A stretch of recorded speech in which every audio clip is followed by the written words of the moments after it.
Deontay Wilder says that Jarrell Miller should be banned for life following his failed PED test. Well, actually, multiple failed PED tests. Says he should be banned for life. Now, it's no secret that Deontay Wilder and Jarrell Miller have got a personal beef. And as far as I'm aware, it was over a girl. So, situations like that, particularly when you've got hot-headed individuals like Deontay Wilder, they can become very personal. So that's not to say that there isn't some validity in saying that Jarrell Miller should be banned for life. I mean, at the end of the day, according to reports, one of the substances that Jarrell Miller had been taking is only available in injectable form, which really puts things into perspective, right? That this guy wasn't taking supplements over the counter, which had banned ingredients. No, this guy was having stuff injected into him, allegedly. So that's pretty serious stuff. And a lot of people will say, look, if you're having stuff injected into you, which is illegal, you need to be banned for life. End of. Because you didn't make any kind of mistake. It's not a situation where you were unsure what you were doing, or like I say, taking a over-the-counter supplement which had a banned substance in it, an ingredient. No, this is you with a needle injecting it into your body. So again, I completely understand the people who say that Jarrell Miller should be banned for life. However, it has now emerged that because Jarrell Miller wasn't currently licensed with the New York State Athletic Commission, that he won't serve a ban in New York.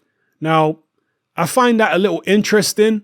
And, some people are saying, oh, you see, it's Eddie Hearn, and he never intended for Jarrell Miller to fight Anthony Joshua at all, because Jarrell Miller was, all kind of nonsense people are coming out with. Eddie Hearn has just offered Luis Ortiz $7 million, reportedly, for a fight against Anthony Joshua, which is plenty of money. And for Luis Ortiz, hope I didn't just say Jarrell Miller, Luis Ortiz to be turning that kind of money down, I mean, it shows you that Ortiz's side ain't serious, whereas AJ and Eddie Hearn's side are definitely serious. So, all that kind of nonsense aside, it is a little bit of a head scratcher that Miller isn't serving a ban with the New York State Athletic Commission because he's not licensed with them. But I kind of remember when David Haye wasn't licensed by the British Board of Boxing Control. You guys may remember this. He wasn't licensed by the British Board when he had that brawl with Derek Chisora in Germany. And because of that, the British Board couldn't ban David Haye. They simply said, David Haye is going to have to apply for his license and then we'll decide whether we're going to grant him one. But we can't ban a guy who doesn't have a license. You guys will correct me if I'm wrong, but I'm pretty sure that's what the situation was. David Haye hadn't actually been banned by the British Board because he wasn't licensed at the time that he had that brawl with Chisora. So that may be a similar situation with Jarrell Miller. But with regards to the sanctioning bodies should be able to ban Miller. Like the WBA, the IBF, and the WBO, they should be able to ban him. I don't see why not. Yeah, because he's ranked by at least a couple of those organizations, so they should be able to take action. So let's see what happens with regards to those. But in terms of PED use in general and whether it should be a lifetime ban, I saw Dave Caldwell talking about this situation, and he actually said something which I think is a good idea. He said that there should be different bans dependent on the substance that you take.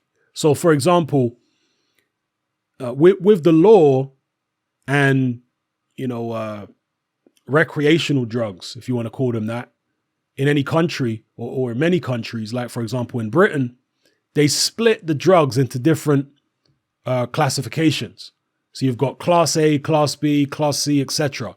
Class A being the most serious drugs, carrying the heaviest sentences if you're caught with them or caught distributing them. Class B, it's less severe. Class C, even less severe than that.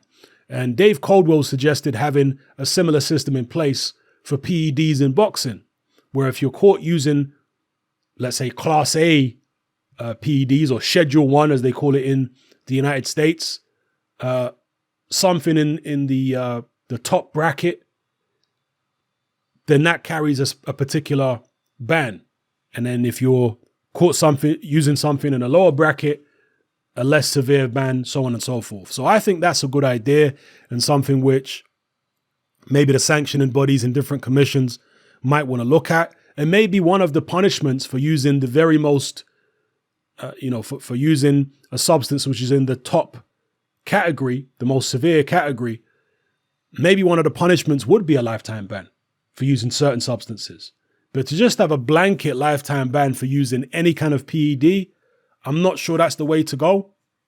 And I am a little conflicted, I'm not going to lie, with regards to this lifetime ban thing, because as long as you can prove that a fighter is definitely clean, a fighter who's failed a test in the past, as long as you can prove he's definitely clean going forward, depending on what he used in the past, is it such a terrible thing to let him fight again? Maybe it is, maybe it isn't. All right, I'll let you guys debate that. But the reason I'm conflicted is because Alexander Povetkin failed multiple tests. But I still enjoy watching Alexander Povetkin fight. I can't lie. That's where I'm conflicted. Same with Luis Ortiz. He's failed multiple tests. But do I enjoy watching Luis Ortiz fight? Yes. And so as a boxing fan, would I feel, happy to see Luis Ortiz banned for life or Povetkin banned for life? I'd be conflicted. Just being real. Because maybe they deserve to get banned for life. But as a selfish boxing fan, I'll be thinking, man, but I'd like to see Ortiz fight this guy. I'd like to see Povetkin fight this guy. I'd like to see Ortiz and Povetkin fight each other. So I am kind of conflicted. I obviously understand the safety of the fighters is absolutely paramount. We definitely do not want to see fighters get killed or fighters get crippled as a result of the opponent using PEDs. It's going to happen anyway, PEDs or not, but you would imagine that it's going to increase the risk of somebody getting seriously injured or killed if an opponent is on particularly strong PEDs. So I get why people want to be so harsh about it. I understand it. I guess it's the risk versus entertainment, right? That's the issue, because certain fighters do provide great entertainment value, but at the same time, you don't want them being so charged up on drugs that they're going to go in there and do far more damage than they ordinarily would. So I get the argument. And look, if they were to introduce a policy of banning drug cheats for life, I wouldn't be fighting against it. I wouldn't be launching any kind of campaign saying, oh no, this is terrible, they've gone too far. I wouldn't be doing that. I actually wouldn't. Okay, but I'm just telling you my honest feeling about the way I would feel in my head. I would say, okay, I can understand why they're banning these guys for life. But in my head, I'll be like, oh, I wish I could have seen him fight this guy. I wish I could have seen this one fight that guy. That's how I'd feel, just being real. But let me know what you guys think in the comment section below about Deontay Wilder's views on Jarrell Miller and his failed tests. And, interestingly enough, in this particular program, this Champions Roundtable PBC on Fox, Deontay Wilder didn't even mention Anthony Joshua's name. He was alluding to Anthony Joshua, but it's almost as if his team have told him not to mention Anthony Joshua's name, or PBC have told him don't mention Joshua's name or don't mention the other network while you're talking on PBC, while you're talking on Fox. Funny stuff. But he did allude to that and said, look, Jarrell Miller should be banned for life. He has prevented his family from getting generational wealth. And obviously he's endangered the health of the other guy. And he did say, the other guy being Anthony Joshua, and he did say it was basically very hypocritical of Jarrell Miller to be accusing the other guy, quote unquote, of taking PEDs when he himself, Jarrell Miller, was taking PEDs all along. So yeah, Wilder goes in on him. If you guys haven't seen this video, you might want to check it out. It's on the PBC on Fox YouTube channel. So let me know what you guys think in the comment section below about everything I've talked about in this video. It's happening, I'm out. Join me on Patreon.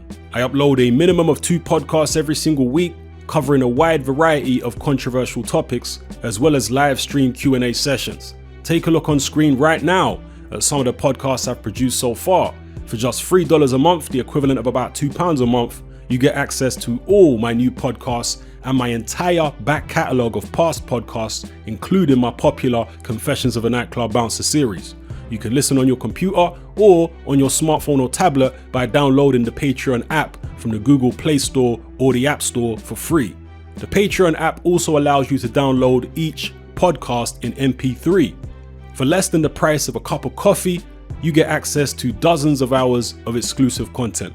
It's easy to sign up, there's no contract, and you can cancel at any time. So come and join our community of free and critical thinkers by signing up with me here on Patreon today.